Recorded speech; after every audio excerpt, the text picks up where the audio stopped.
All right, we are back live for another episode of Scouts Coffee Chat Live. I'm here with Mike Brooks from Audit.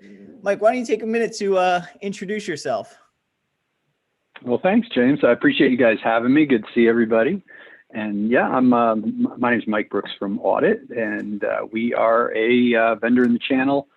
We're a sales presentation tool. So our clients, folks use us to generate simple, emotionally impactful, and compelling, persuasive presentations to sell with. They use it for prospecting as well, and business reviews. So kind of, to put Audit into a nutshell, it takes the tech, all the tech, removes the tech, and turns it into something that a non-technical business can understand really, really easily. There's a ton of psychology embedded into the Audit presentation that makes it work. I could talk for hours on that, but that's pretty much what Audit is. That's great. Yeah. Mike, today's the last selling day or last day of the month, right? 30 days in April. Yeah. Is that a big day for your partners and for you guys, or how am I stealing your time here in the last day of the month? No, not at all. The MSP business is different. It's not like a retail business, right? They're not out there like trying to move inventory. It's usually MSPs have, less, they have more quality as opposed to quantity as far as sales. Like they may do, a typical MSP could do 2 or 3 sales presentations in a month. That may be a lot, but the time it takes, you're going out and doing a full technical assessment, and then you're coming back to do the sales presentation. And there's a lot of work that goes into that. And it's a big price tag. It's not, MSP services aren't cheap, and they shouldn't be cheap. They have to really have a conversation about the value and the business needs. They have to understand. So it's a longer sales cycle. So I don't know that we've seen anything affected by it, but I bet MSPs have. I bet MSPs, who have clients who are in a retail type environment do. So, can you talk to me like every survey that we do, everything I've ever seen the channel, any annual report, there are 2 things that come up every single time, the last whatever number of years. The first is always getting new business, sales and marketing, something related to that. And then the second is almost always cybersecurity, right? Those are the 2 things I see. So like what like if you have a couple, could you talk to me about the landscape or like the current environment for MSPs selling and marketing their business? Are MSPs good at it in general, or is there room for improvement? Do they need, like, what is it like compared to other businesses? Yeah, it depends on the MSP. And obviously the pandemic changed things, made it a little more interesting, right? With I think MSPs as a whole did pretty well during the pandemic, but their clients may not have, and some MSPs got really, really hit hard depending on the vertical they're in. But obviously I'm talking to MSPs who are selling, doing presentations all the time, and I talk to ones who have a really, really hard time with selling, and others on the other end of the spectrum that have it really dialed in. Some of our clients are some of the top MSPs in the country, and their numbers are unbelievable. We see their conversion numbers. We don't see their sales numbers, but we can see how many presentations they're doing. We can see how much they're closing, and there's some that are absolutely crushing it. I can tell you that as a whole, I think the industry has a little bit of a curse of knowledge problem. If you understand what the curse of knowledge is, right? In the sales principle of that is kind of, we know all this stuff about our thing, and sometimes we get lost in that knowledge base and have a hard time distilling it down so that somebody can understand it. I think anybody who's selling has that curse of knowledge problem because they're an expert in whatever it is they're selling. Now, take technology people who got into the MSP business because they're technical first and they enjoy the technology, they understand the technology. Maybe they're not so, they don't so much enjoy getting out there and speaking talking to people as much as a marketer or salesperson does, like me and you, James, and some other people here we're comfortable. I'll jump up on a stage, right, and get in front of people and jump on a video. But to MSPs, I think, some technical people sometimes get scared by that, but they're really, really good at the tech. So they have that curse of knowledge problem times like 10. And the biggest problem I see is MSPs that do not go to solve that problem. They don't find a way to whether they're using a product like ours or something else, they've got to put in the time and effort between technical assessment and presentation to change the language so that it's not technical. That's really, really the most important thing, and the thing that I see that gets in MSP's way.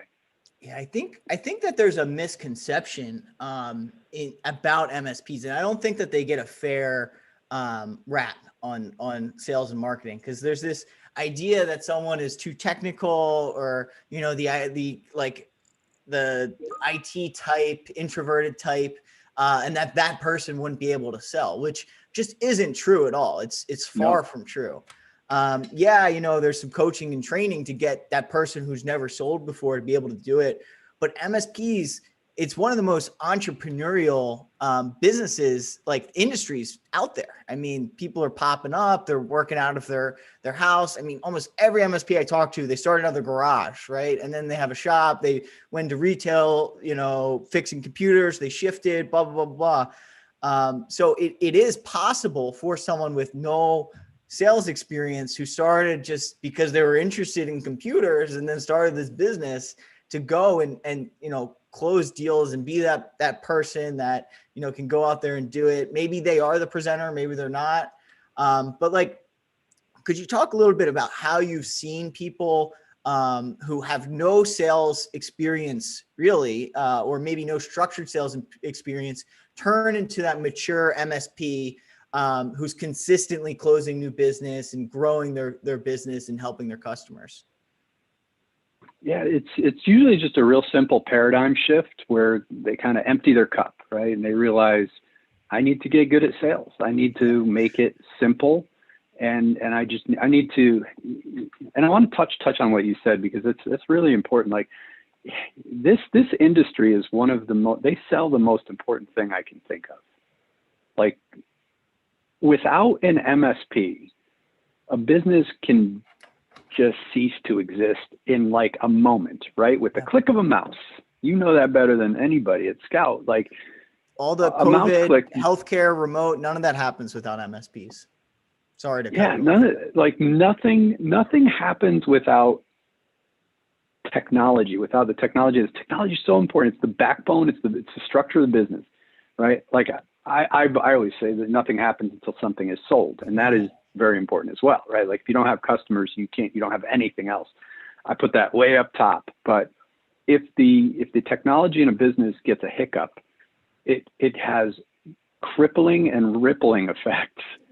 So there's really nothing more important than what MSPs do, and they should be incredibly proud of what it is they're selling, and they should be very sales minded, because they know what they do is so important. Like, they know all the horror stories, all the bad things that can happen to a business. I mean, one employee clicks the wrong link in an email and the whole business shuts down, right? Like, something horrible can happen in the blink of an eye, and the longer a business is offline, the more trouble there is in a business, and it can put a business out of business. And MSPs should embrace selling, because they know that when the business puts things in place that they have to, that the business is going to thrive, and it's going to be able to grow, and it's going to be able to. So what it's very serving, and what you said about MSPs is very true. They're really doing this for its passion with a lot, right? So to get back to the question, it's just about really embracing the value of what you do.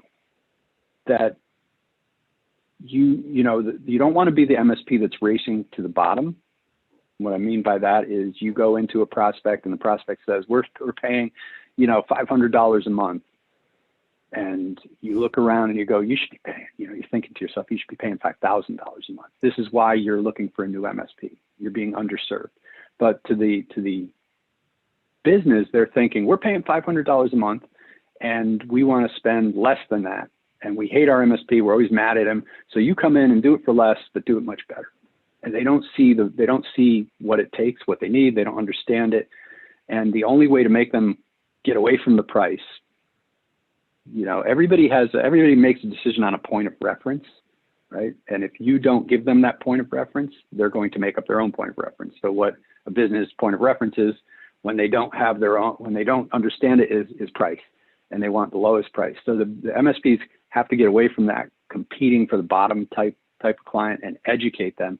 And that's just a mind shift. It's when an MSP goes, I need to give them what they need in a presentation, whether it's in a business review or sales presentation. I need to show them what they need to understand their business environment, their business problems, their business needs. And I need to get away from the fact that I love going in there with a giant binder filled with technical speeds and feeds information. And I just need to give them what they need to make a decision, to understand.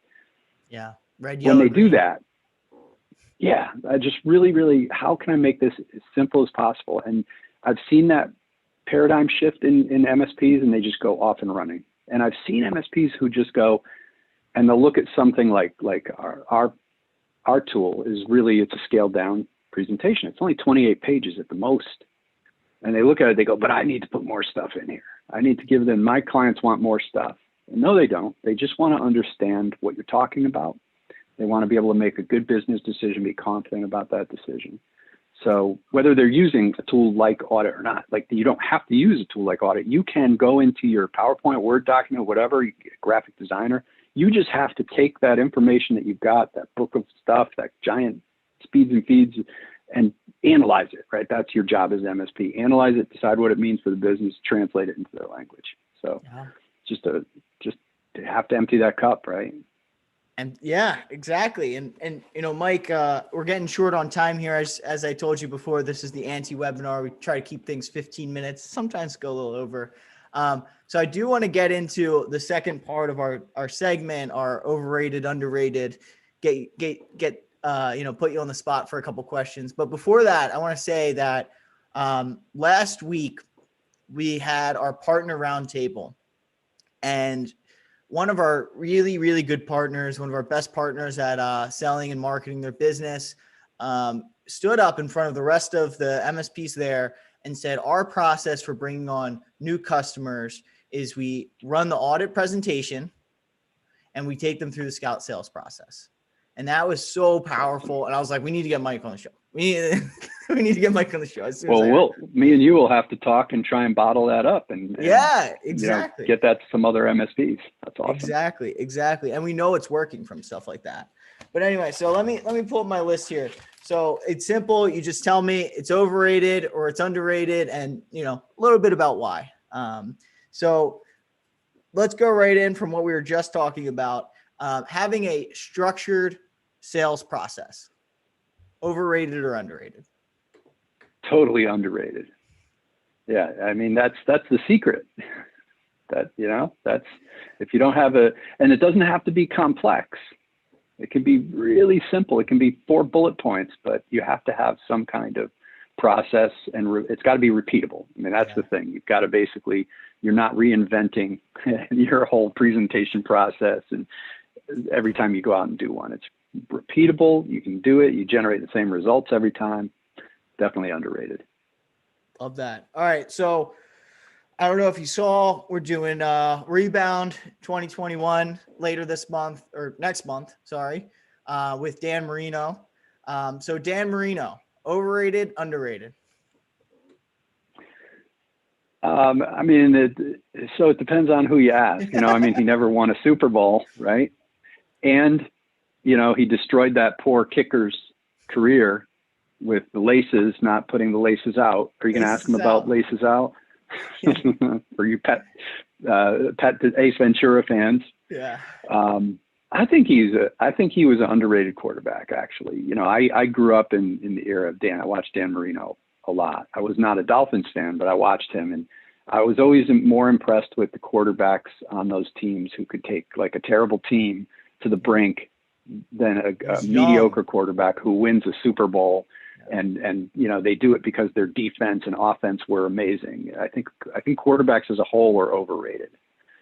So it's there's no more of a team sport than football. I think, like, if one piece of the team doesn't work, it kills the whole thing. So Dan Marino is underrated. Love that. All right. LinkedIn business pages. I'm not talking about personal pages. I'm talking about the company business page. Overrated or underrated? Oh man, I hate to go with. I feel like I'm compelled to go with an overrated because I've done underrated, but I'd say it depends on who you are, right? I think for MSPs, it's probably underrated. I think it's an important channel, and there's some technical nuances to it that make it actually a really great time to be playing with your business page right now. So underrated. All right. Three Love for that. three. Google Local, Google My Business, overrated or underrated? That would be another underrated one if MSPs are not using it. It's just another valve to open of all your marketing valves. It's free, and like, why wouldn't you? Yeah. Somebody can call you without even going to your website. It's great. It's modern day Yellow Pages, right? Yeah, I mean they are going to do that. There's people who we know, from I used to run an agency that did that stuff, and we know that people specifically go and look for that stuff over a website. Like, a website sometimes is the last place they visit in the sequence of events. Yeah. All right, let's piggyback off that one. Google pay-per-click ads, overrated or underrated for MSPs? So it depends. Overrated, I'll give it somewhere in between. It depends on how you approach it. I think at the very least, just go out and pay, a little bit for your name, or for some really high level keywords. I don't know. I think you can waste a lot of money with Google pay-per-click. So I would say to an MSP thinking of doing it, just go out and, make sure that the name of your company is coming up with a paid ad, just in case. Not the competitor down the street when they type in your name. Not the competitor down the street. That makes you number one in that search for your name.